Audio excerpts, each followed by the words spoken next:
The road to the college football playoffs could not be more clear for the Tennessee Volunteers in the 2024 season.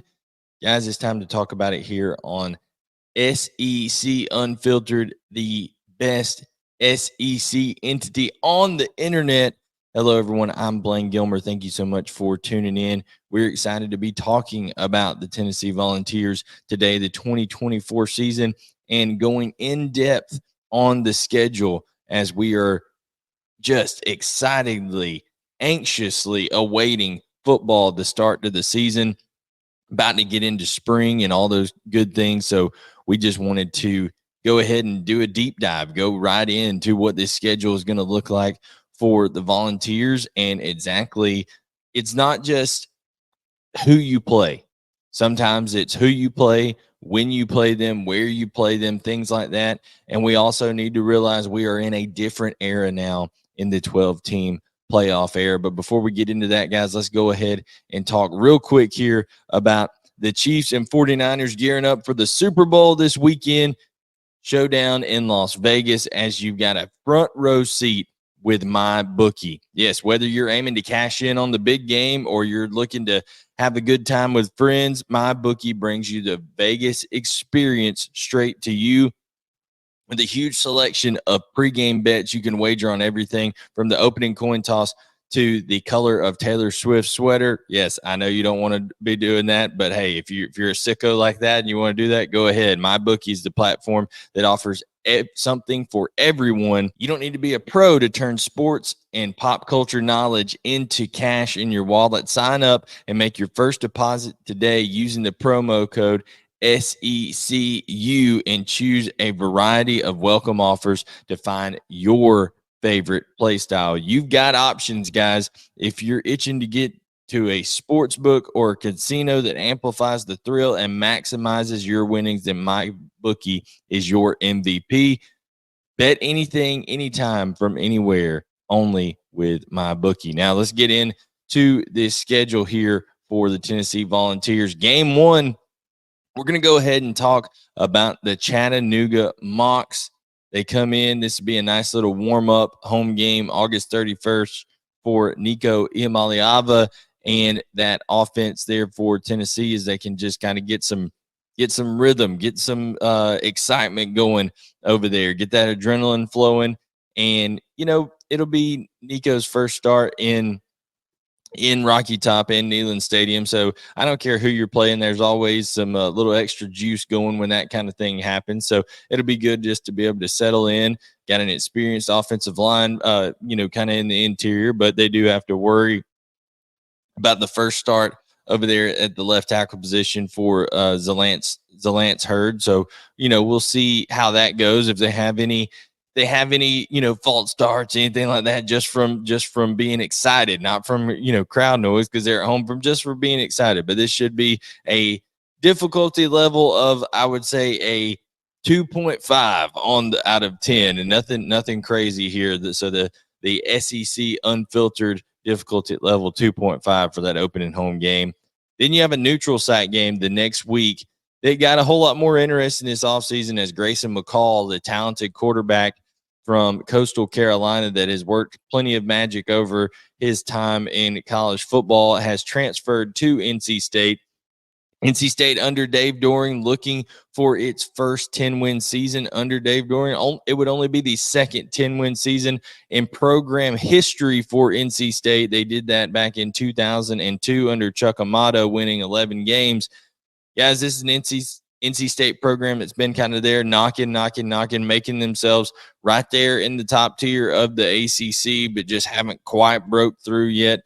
Dave Doeren has a physical team, has a well-coached team, so that it won't be an easy task. This game is in the Bank of America Stadium there in Charlotte, so technically neutral site, but really more of an away game for Tennessee. So it'll test kind of the maturity, test the playmaking ability, some of the people on the back end of that defense that are having to step up for a lot of the guys that left the Tennessee defense in the offseason. And, as always, will Tennessee, against a Dave Doering program and a physical NC State defense. Will they be able to run the football early? Really help Nico Iamaleava, help Chris Brazzell, help Brew McCoy, help all these guys that are kind of still getting their reps together as a unit. Will it help them be able to kind of work themselves into the game? And we all know that when Tennessee can run the football effectively, then they are much, much better in Josh Heupel's offense. So that'll be a key there. This is a game, if you have playoff aspirations, you got to win this one. This is a data point that you got to give the college football playoff committee because I don't think that Tennessee's going to win the SEC outright, okay? But I do think they'll be right up there competing at the very, very top. And I do think that you have to go in here and you have to make a statement in this game, a neutral site game, go in, beat a good team in NC State, and show not only physicality, show execution, all those things. So I think this is a huge game in week 2 for Tennessee. Difficulty factor, just because of some of the unknowns and things like that, I'm going to give it a 7. I think this is a tricky game. This is a difficult game, and this is an important game. So I'm going to give it a SEC Unfiltered difficulty rating of 7 out of 10. Kent State, not a whole lot to talk about here. Tennessee ought to take care of business, and I think they will do so convincingly, particularly coming back home and, getting an opportunity to really have what they had on film against NC State, fix any problems that they had, capitalize on things that, hey, this is after 2 games, you start to learn, hey, here's kind of what we do good, and here's some things we really need to lean into more. So I would expect to see that in the 3rd game against Kent State. Then September 21st, you go on the road to Norman, Oklahoma, and face a Brent Venables coach team with another team that has a talented young quarterback in Jackson Arnold, kind of in the exact same boat as Nico Iamaleava. As Jackson Arnold started the bowl game, he didn't have as much success in his bowl game as Nico did in Tennessee's bowl game, but a guy out of Denton, Texas that is absolutely electric, played tremendously in his high school career there, the highest classification, I believe, in the state of Texas. So when it comes down to it, they've got a playmaker at quarterback. They're well coached on defense. They've brought in some talented guys in the transfer portal like Deion Burks from Purdue, who's an electrifying receiver. Added some pieces over there on defense to fill in for some guy. They got Danny Stutzman coming back at linebacker, who's basically the Boz reincarnated. So it's going to be an interesting matchup. I think Tennessee, I think Tennessee probably has more athleticism as a whole on their roster, but I think, going on the road, first big road environment for Nico, first big road environment for some of those guys in that secondary and some of the talented receivers that Oklahoma has, the Nick Andersons of the world, the Andrell Anthonys of the world, and we mentioned Deion Burke. So it's going to be an intriguing matchup. I think this is a difficulty rating of 8.5 for sure. I mean, it's welcome to big boy ball, to SEC ball right off the bat. Will be Oklahoma's first SEC game, and Oklahoma will have no shortage of tough schedule themselves coming into this one, as they play Houston and Tulane in the games coming into this one. So Oklahoma will have been tested as well. I'm excited to see this matchup.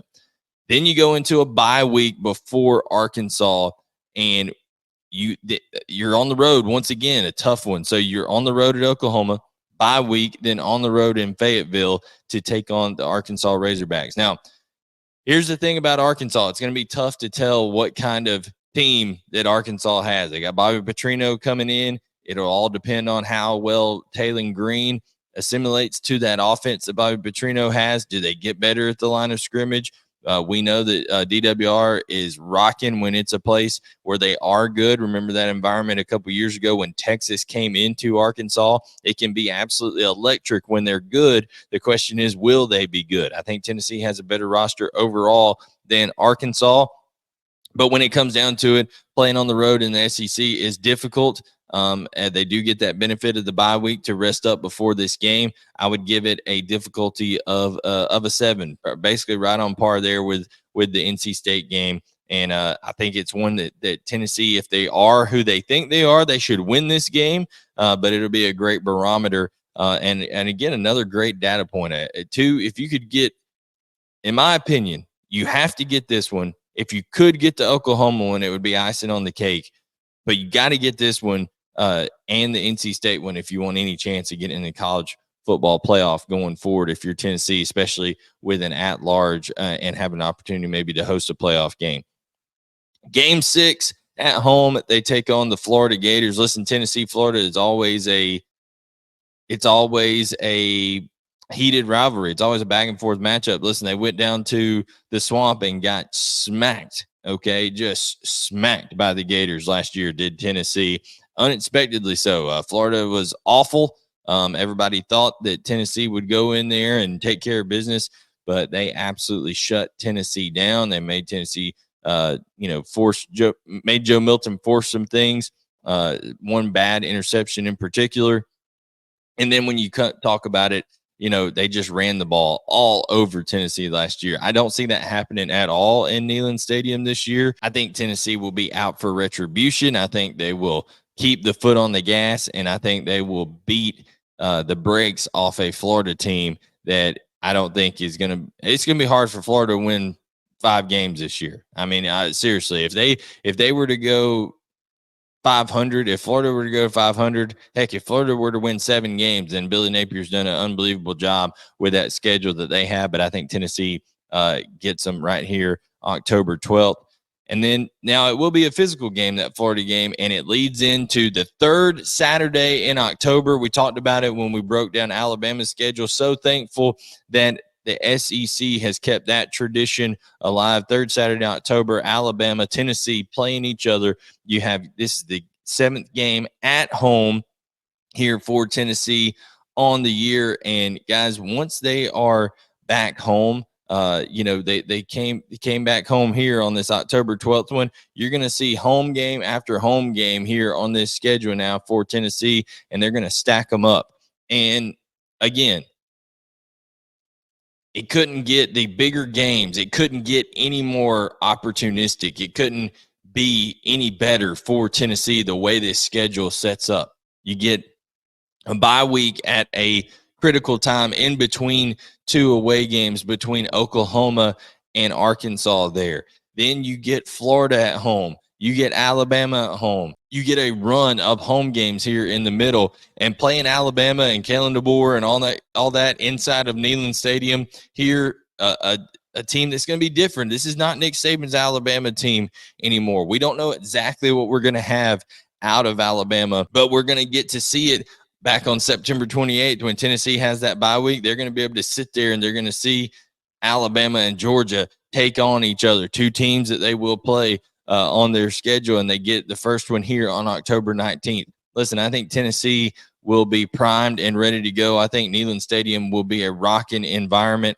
I'm going to say this one is a difficulty rating just because of, listen, it's still Alabama, still one of the most talented teams in the country. I'm going to say this is a difficult rating of 8.5, but I think Tennessee ought to feel really, really good coming into this one about where they'll be program-wise, momentum-wise. And then again, how is Nico playing? How is he operating this offense at the midway point of the season? So again, exciting things to see. The 3rd Saturday in October is always tremendous to watch. The pageantry, the rivalry, the tradition, all that kind of stuff. And it's going to be a new chapter in it as Kalen DeBoer's Alabama Crimson Tide head up to take on Josh Heupel and company on October 19th. A tremendous matchup, one I'm really looking forward to. Then another home game. Like I said, home game, home game, home game, home game. 4 home games in a row here, and Kentucky is the 3rd one in that stretch. November 2nd. Got a couple of days, few days before Election Day here as Tennessee takes on the Wildcats of Kentucky. Listen, they've just had Kentucky's number here recently, okay? Tennessee takes care of business against Kentucky. Kentucky's going to have Brock Vandagriff. They're going to have a new offensive coordinator as Liam Cohen looks to head back to the NFL. So when it comes down to it, still a little bit in flux there for Kentucky. I like where Tennessee is roster-wise right there with Kentucky. Now, Kentucky went out and got some dudes in the transfer portal. I mentioned Brock Vandergriff at quarterback, Jamari Macklin at receiver. So they will have some weapons, particularly on the offensive side of the ball. But at Neyland Stadium, Tennessee has just been able to really dominate this little rivalry here between Tennessee and Kentucky. I would give it a difficulty rating of a 6.5, just because they really have that mental edge over Kentucky at this point and should be able to take care of business in that one. Mississippi State, listen, Jeff Lebby, he brings some elements of what Josh Heupel does. So there will be some familiarity offensive style wise and things of that nature. They'll kind of be looking into a mirror to a certain extent. They don't do the same amount of tempo that Josh Heupel does, but in terms of the wide spreads, the RPO,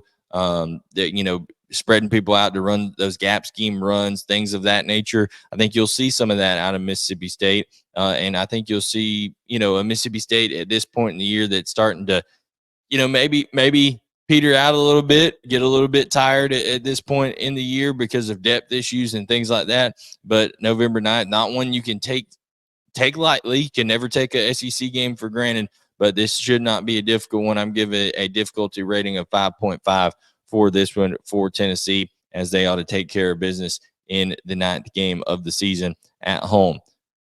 After all that stretch run, 4 home games in a row, they have to go on the road to Sanford Stadium, where Georgia is now selling beer in Sanford Stadium, by the way. So that stadium just got louder this year. November 16th, this is going to be a tremendous matchup, as Georgia is, by all accounts, and everybody is ranking them preseason #1 team in the country. They're expected to run the table. They're expected to be the team that does everything and goes forward in the college football playoff, being the 1 seed, all of that good stuff.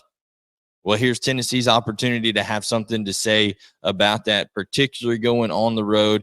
I think this is really the big piece for Josh Heupel, is to prove that he can go on the road in one of these big environments and win win a big football game. Like I said, lost on the road to Florida last year. He's lost when he's been at Georgia in a big atmosphere a couple years ago. Lost at Alabama. So when it comes down to it, I think Josh Heupel, this is really a checklist item for him in order for this program to move forward. Can Heupel, his staff, his team, now with Nico Iamaleava at quarterback, got some experience there at the linebacker position and on the defensive front, guys who can really disrupt the timing of an offense, things of that nature.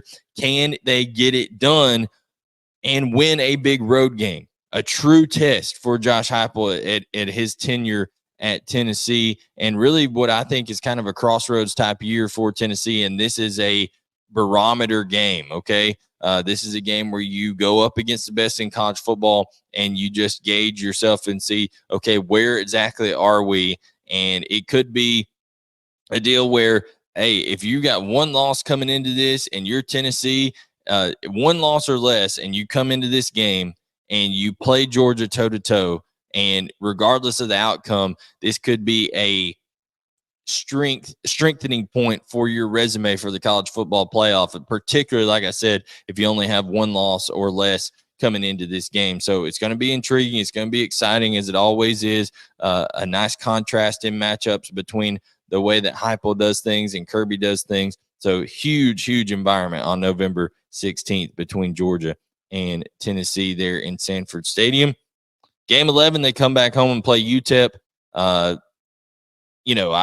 think this is typical cupcake game. They'll take care of business. They'll put up a lot of points, a lot of yards, all that kind of stuff. Get some of the young guys some playing time. Difficulty rating of 2. Nothing major here.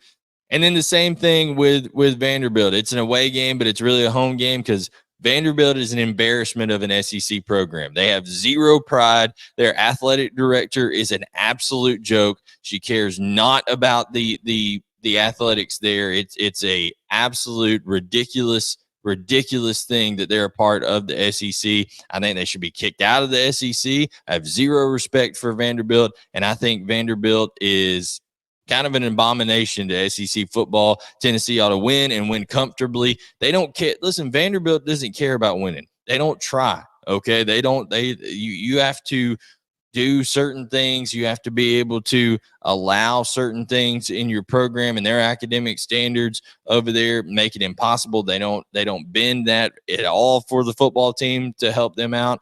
People aren't excited about what's going on at Vanderbilt. The stadium rebuild that they did was an absolute joke and a mess to begin with. So I think Vanderbilt is awful. I think Tennessee ought to beat them into oblivion as things get going here. But, guys, that is our game-by-game breakdown for Tennessee in the 2024 football season. Listen, there's a road, there's a path. And I think if you finish that year with 2 losses or less, then you will be firmly considered for the college football playoff as an at-large bid. And here's my thing about it. If you only finish with 2 losses, that means somewhere in that deal, you're going to have beaten either Oklahoma on the road, Alabama at home, or Georgia on the road. You'll have one of those games as a data point, okay? And then you'll go back and you'll look at some of these other games, like I think Kentucky will end up being a decent data point. On the road at Arkansas would be really, really nice and a must win. I think that NC State game, the Arkansas game, those are must wins that you have to take care of. Florida and Kentucky, of course, I think you got to take care of. But I think this is a manageable schedule. And you go look at some of the other schedules around the SEC. Tennessee has a real opportunity. How much time does it take for Nico Iamaleava and that offense to really get clicking? If the bowl game is any indication, it won't take very long at all. So, guys, thank you so much for tuning in. Remember, presented by MyBookie, you can check out those details that we mentioned at the beginning of the video. And thank you so much. Like, subscribe, turn on notifications for all of your SEC sports action. More Tennessee football, more college football from me right here on SEC Unfiltered, the best SEC entity on the internet. Follow me using @BGilmer18 on X, and we will catch you guys next time, like I said, to talk more Vols football and more college football here in the SEC. God bless you, and we'll talk to you soon.